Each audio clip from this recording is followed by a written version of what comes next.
if that can't sustain the company, then, you know, so anyway. Yeah, so the standard's always what sustains, we'll always go to the lowest common denominator, right? Let's go to the lowest desperate population and exploit the hell out of them, and everybody else should compete with that standard. I mean, what a crock of shit. All right, by that rationale, I can make a super argument to you, okay? For the salary of one CEO in this country, I could probably hire 50,000 people in India, you know, right? And you're going to tell me that those 50,000 people in India wouldn't come up with more innovation and collectively, and more intelligence collectively than one fat CEO? Get real. It's a fixed game, okay? Played by the owners.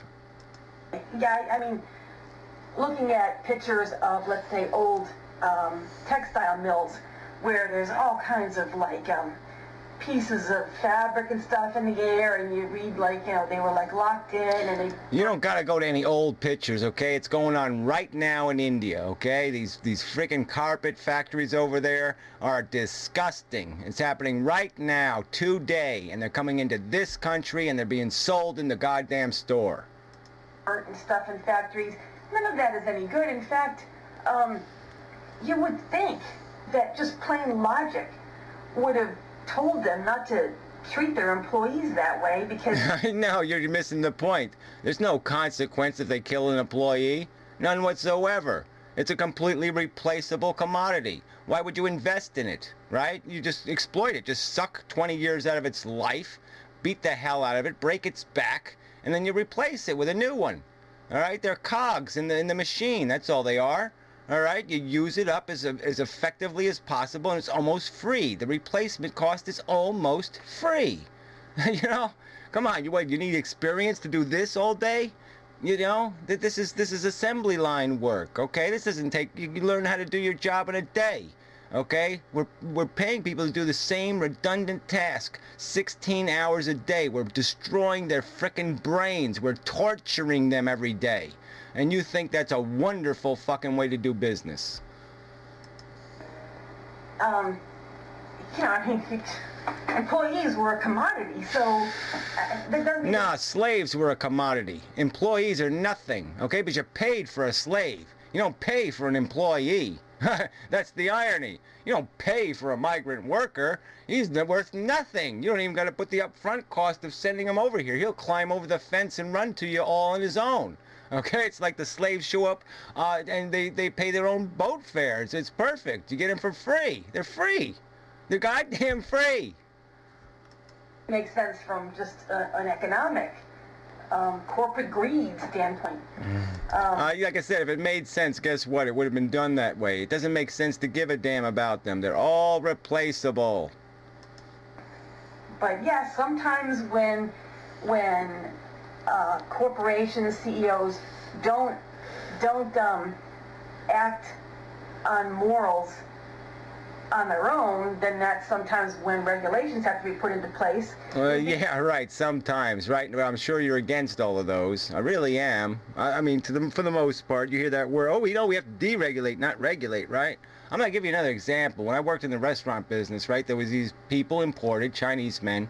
They worked their asses off. I mean, 6 days a week, you know, 15 hours a day, just brutal hard work, you know, constantly going, constantly going, all right, for pennies. I mean, and I watched a man literally break his frickin' back, okay? I watched him take handfuls of barbiturates a day, just get through the frickin' day, okay? Because he essentially just was sacrificing himself. He was basically sacrificing himself for his family. He was like a suicide bomber, all right? I mean, he came over here to die, to make money so his family could live good in China. And that's the game he was playing. And this exploitous bastard watched that happen to this man. He sat there and did it to this man. All right? He stripped him of all his dignity, stripped him of his goddamn life, stripped him of his health, stripped him of everything. Okay? Ate him alive is what he goddamn did. It would be nice if regulations were not needed. It would be nice if people just did the right thing. So it's... anyway, I don't really disagree. I guess I'm sort of agreeing, I guess, to a point. I don't know. Yeah, I don't know either. You really are pretty indecisive. Okay, and it's kind of an important subject to be, you know, indecisive on. It's really not helpful to be completely indecisive, to be wishy-washy, to be jumping one side of the fence to the other side of the fence. The bottom line is economies are something to be engineered. Okay, they're systems. To make them run well, you've got to engineer them. All right, and so you have to have an objective in the first place. And I would say the objective is to maximize human productivity, maximize the use of the incentive carrots, put in front of the people you need to put them in front of, not the people who don't need them. You know, that's the engineering we're doing here. That's the frigging objective. All right, the objective isn't to just exploit the hell out of circumstances. And the fact that there's too many people on Earth and too many stupid people, it does not mean you have license to exploit the circumstance. Okay, that's interesting. You don't believe in the welfare state. You don't believe in free medicine, which that I find interesting. It was George Bush that decided to start passing out the drugs. Of course, it was George Bush that decided we need a Homeland Security, and George Bush who decided we need to make a federalized air traffic control thing, and he started on this path to, you know, let's get more and more and more people getting federal paychecks. You know, so he's not free and clear. Yeah, and it's not just federal paychecks. It's Boeing paychecks and Mike McConnell Douglas and all these other companies making all these defense contracts, making all these cruise missiles. I mean, we have to shoot the cruise missiles off so we can buy some more, right? We can't just drop them in the ocean. So we have to use this military hardware so they can justify making more of it. That's the industrial complex at work. All right, that's part of this game too. $1 trillion down the rat hole. Any productivity in that damn bullshit? Any productivity in shipping a ton of hardware over to another country and just leaving it behind to rust like a piece of crap and then paying to replace all that hardware? All right, on top of all the employees you have doing all this shooting up of another country and blowing crap up and then rebuilding it. Yeah, that's capitalism at its worst, okay? Wrong incentives, destructive incentives, carrots in the wrong goddamn place. From my complaints. Okay, now, I went to CPAC, and Bill Bennett was one of the speakers, and he warned us conservatives to stay away from the term socialism. And I can see that it does bring about some problems. It's not real clear as to what everybody means by it. He was saying, let's just call it what it is, which he's saying, you know, Obama's policies are left of center and etc. Well, I don't even see how constructive that is. Like I said, you're going to keep reducing something to a one word or two, left of center. And that's what we'll throw everybody in some category. We'll throw them into that pigeonhole. We'll throw that straw man facade on top of them. And then we can easily tear them down because we'll just associate them with everything else that we'll throw into that category. Everything that's left of center is the same now. No, screw that crap. Why don't you just deal with the actual arguments, okay? Get into the details. This cosmetic, let's just go where, you know, the simplistic, you know, let's force everything, you know, on the black side or the white side and just ignore the fact that it has nothing to do with reality is not very intelligent. Okay. You said something about you don't believe that you can't have businesses, but you have to earn a business. Okay, and I guess you went back to your birthright thing. Well, most people, from Bill Gates to my own personal cafe press store to... Oh, please. I mean, really. You know, from Bill Gates to my own cafe press store. I mean, come on. Forbes. Trump started off with $10 million in New York real estate. You know, should I name names like Rockefeller? Should I even talk about the Ford fortune and how much of it's still out there under some other name? I mean, come on. Deal with the reality. There's hundreds and thousands of examples that... No, there aren't hundreds of thousands, okay? There's very few new money examples. There's very few of them, and a lot of them are pretty tainted. I mean, Walmart's pretty tainted. I mean, it was just a guy willing to fuck over foreign labor, okay, and screw people in this country, essentially break unions. You know, the Bill Gates, I've already went through his example. I mean, you can go through each, you know, Donald Trump, like I said, not a Helmsley. Come on, we can go through a lot of examples that are not pristine, pure examples, all right? You start off with a big pile of money. You got a huge advantage in this race. You got to admit that. If you start off with $10 million, well, guess what? That's a pretty high place to start on this ladder of success thing, right?